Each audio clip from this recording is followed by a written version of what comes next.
Good morning my dear little ones. और बेटा how are you. आपको सबको पता है बेटा, हम पढ़ रहे अपना चैप्टर न्यूट्रिशन इन प्लांट्स। और बच्चे आज हम करेंगे अपनी ड्यूए की वर्कशीट 13। जैसा कि आपको पता है बेटा, वर्कशीट ज़रूर इंग्लिश में है, लेकिन मैं आपको इसको हिंदी में एक्सप्लेन करके बता रही हूँ, ठीक है। तो देखिए बेटा, how nutrients are replenish in the soil means मिट्टी मृदा में पोषकों की पुनः पूर्ति किस प्रकार होती है। मतलब मिट्टी में जो पोषक तत्व खत्म हो जाते हैं, ठीक है, बार बार फसलें उगाने से उनको किस प्रकार से पुनः, मतलब उनकी पूर्ति पुनः किस प्रकार होती है, ठीक है। तो देखिए बच्चे, इसी के कंटिन्यूएशन में आगे Radhika during her visit to the nearest crop field saw a farmer were spreading fertilizers in the field, and she saw the same in the garden where the gardener was using the manure in the lawns or in the pots. She wondered why they are doing so. Radhika बेटा एक बार जब visit कर रही थी, गई थी घूमने के लिए खेतों में, तो उसने क्या देखा कि जो किसान है वो खेतों में क्या डाल रहा है बेटा, फर्टिलाइजर्स। फर्टिलाइजर्स का क्या मतलब होता है, जिसको हम हिंदी में उर्वरक कहते हैं, ठीक है। अपने खेतों में क्या डाल रहा है, उर्वरक। वहीं जो माली है बेटा, वो बगीचे में क्या डाल रहा था, मैन्योर। मैन्योर मतलब खाद, ठीक है। तो वो थोड़ी सोच में पड़ गई, उसको थोड़ी जिज्ञासा हुई कि यह सब ये क्यों कर रहे हैं, ठीक है। तो उसने ये जानने की और कोशिश करी, तो उसकी मैम ने उसको बताया कि फर्टिलाइजर्स क्या होते हैं बेटा। Fertilizers are chemical substances which provide nutrients to the plant, mainly nitrogen, phosphorus and potassium. बेटा फर्टिलाइजर्स रासायनिक पदार्थ होते हैं जो फैक्ट्रीज में बनाए जाते हैं, और वह मुख्य रूप से कौन कौन से होते हैं, नाइट्रोजन, फॉस्फोरस और पोटेशियम, ठीक है। और यह पौधों को क्या प्रदान करते हैं, पोषक तत्व प्रदान करते हैं, ठीक है। और जबकि जो खाद होती है बेटा, खाद जिसको हम मैन्योर कहते हैं, यह जैविक पदार्थ होते हैं।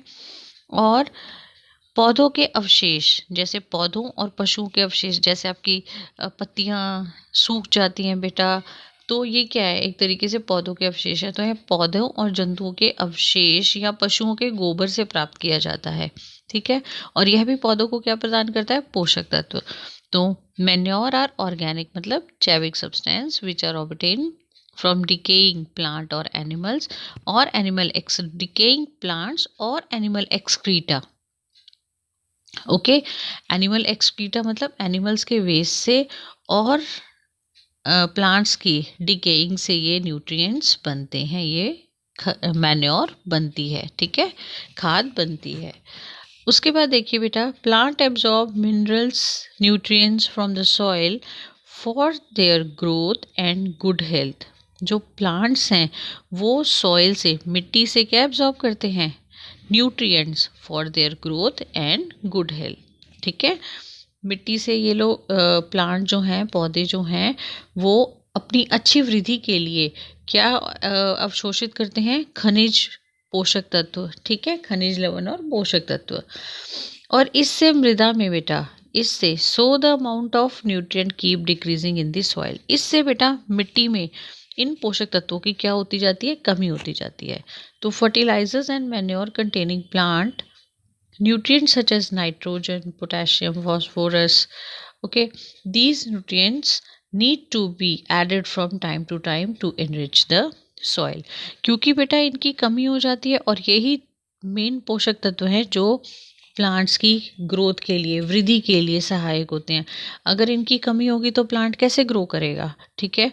तो इसलिए इनको टाइम टू टाइम सॉइल में ऐड करने की आवश्यकता होती है, ताकि हम टाइम टू टाइम इसको मिट्टी में मिलाते रहें, और ताकि मिट्टी की जो पोषक तत्वों की क्षमता है वो बनी रहे, ठीक है। आगे देखिए बेटा, among all nutrients plants require nitrogen in large amount. बेटा इन तीनों न्यूट्रिएंट्स में भी प्लांट्स को सबसे ज़्यादा क्या चाहिए होती है, नाइट्रोजन। ठीक है, दो nitrogen is plenty of in the air but plant can not directly use it. बेटा नाइट्रोजन सबसे ज़्यादा चाहिए होती है, लेकिन नाइट्रोजन आपको पता है कि कितनी ज़्यादा अवेलेबल है एनवायरनमेंट में, 78%, लेकिन प्लांट इनको डायरेक्टली यूज़ नहीं करते, वो इसको सॉल्युबल फॉर्म में यूज़ करते हैं। उनको ये नाइट्रोजन किस फॉर्म में चाहिए, सॉल्युबल फॉर्म में चाहिए। ठीक है, ताकि वो उसको क्या, विलय के रूप में चाहिए ये नाइट्रोजन, ताकि वो उसको क्या कर सकें, अवशोषित कर सकें। ठीक है, the bacterium called rhizobium which live in the root of the gram, pea, moong, bean and other legumes। बेटा लेग्यूम प्लांट्स होते हैं फलीदार पौधे। ओके, फलीदार पौधों की जो जड़ें होती हैं उनमें राइजोबियम नाम का यह जीवाणु रहता है। ठीक है, जो एटमॉस्फेयर की नाइट्रोजन को किस में कन्वर्ट करता है, सॉल्युबल फॉर्म में। ठीक है, ताकि प्लांट्स उस नाइट्रोजन को एब्जॉर्ब कर सकें, उस नाइट्रोजन को अवशोषित कर सकें। ओके, तो अब क्या लिखोगे कि जो राइजोबियम नाम का जीवाणु होता है वह लेग्यूम मतलब फलीदार पौधे, कौन कौन से होते हैं, चना, मटर, मूंग, ये सब फलीदार पौधे हैं, इनकी जड़ों में पाया जाता है। और यह वायुमंडल की नाइट्रोजन को किस में बदल देता है, यह बदल देता है बेटा उसको सॉल्युबल फॉर्म में, विलेय पदार्थों में, ताकि पौधे उसका अवशोषण कर सके। Most of the pulses are obtained from the legumes plant. ज़्यादातर पल्सेस मतलब जो हम दालें खाते हैं, ठीक है, वो किससे प्राप्त होती हैं, वो फलीदार पौधों से ही प्राप्त होती हैं। Rhizobium can not make its own food. Rhizobium अपना खाना खुद नहीं बना सकता। These plant provide food and shelter to the bacteria. और यही प्लांट, कौन से, लेग्यूम प्लांट्स, बैक्टीरिया मतलब राइजोबियम को क्या देते हैं, फूड और शेल्टर। ठीक है, और इसी को क्या बोलते हैं बेटा, सिम्बायोटिक रिलेशनशिप। मीन्स जितने भी फलीदार पौधे होते हैं बेटा, ठीक है, उनसे राइजोबियम, क्योंकि राइजोबियम उनकी जड़ों में होता है बेटा, तो राइजोबियम उनसे अपना भोजन प्राप्त करता है, क्योंकि राइजोबियम स्वयं भोजन नहीं बना सकता। तो जो भी फलीदार पौधे होते हैं वो राइजोबियम नाम के बैक्टीरिया को भोजन और आश्रय प्रदान करते हैं। और इस प्रकार की बेटा संबंध को क्या बोलते हैं, सहजीवी संबंध। मतलब राइजोबियम क्या दे रहा है उनको, राइजोबियम दे रहा है नाइट्रोजन, क्या करने के लिए, अच्छे से ग्रो करने के लिए, वृद्धि करने के लिए। ठीक है, किसको, पौधों को, और पौधे उसको क्या दे रहे हैं, भोजन तथा आश्रय। ठीक है, तो इसलिए इसको बोलते हैं सिम्बायोटिक रिलेशनशिप, और हिंदी में बोलते हैं बेटा सहजीवी संबंध। ठीक है, नेक्स्ट देखिए बेटा, आगे नेक्स्ट दे रखा है आपको सिम्बायोटिक रिलेशनशिप। द रिलेशनशिप, ये इसकी परिभाषा है बेटा, the relationship between two organism in which both get mutual benefit. मतलब दो जीव जो एक दूसरे के साथ रहते हैं और आवास और पोषण के लिए एक दूसरे पर निर्भर करते हैं तथा एक दूसरे को लाभ पहुंचाते हैं, उसको क्या बोलते हैं, symbiotic relationship.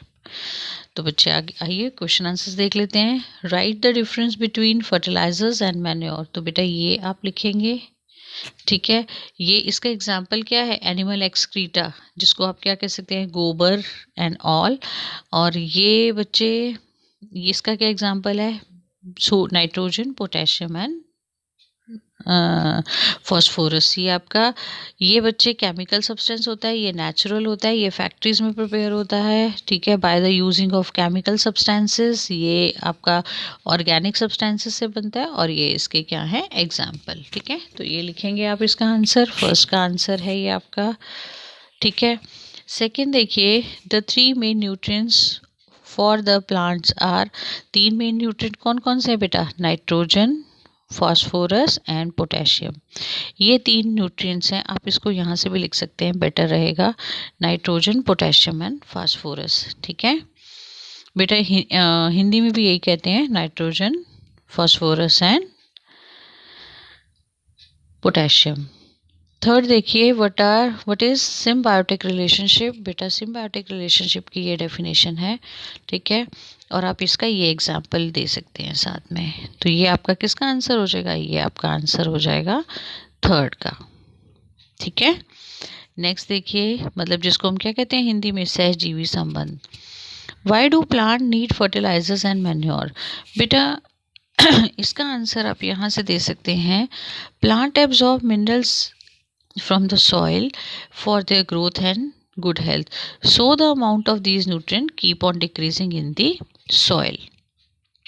These nutrients need to be added time to time in the soil. ये बेटा ये किसका आंसर है, ये आपके फोर्थ क्वेश्चन का आंसर है। मतलब कि हमें पादपों को उर्वरक एवं खाद की आवश्यकता क्यों होती है, तो पादपों को उर्वरक एवं खाद की आवश्यकता इसलिए होती है कि पादप अपनी वृद्धि करने के लिए क्या करते हैं, खनिज और पोषक तत्वों को अवशोषित करते हैं। कहाँ से, मिट्टी से।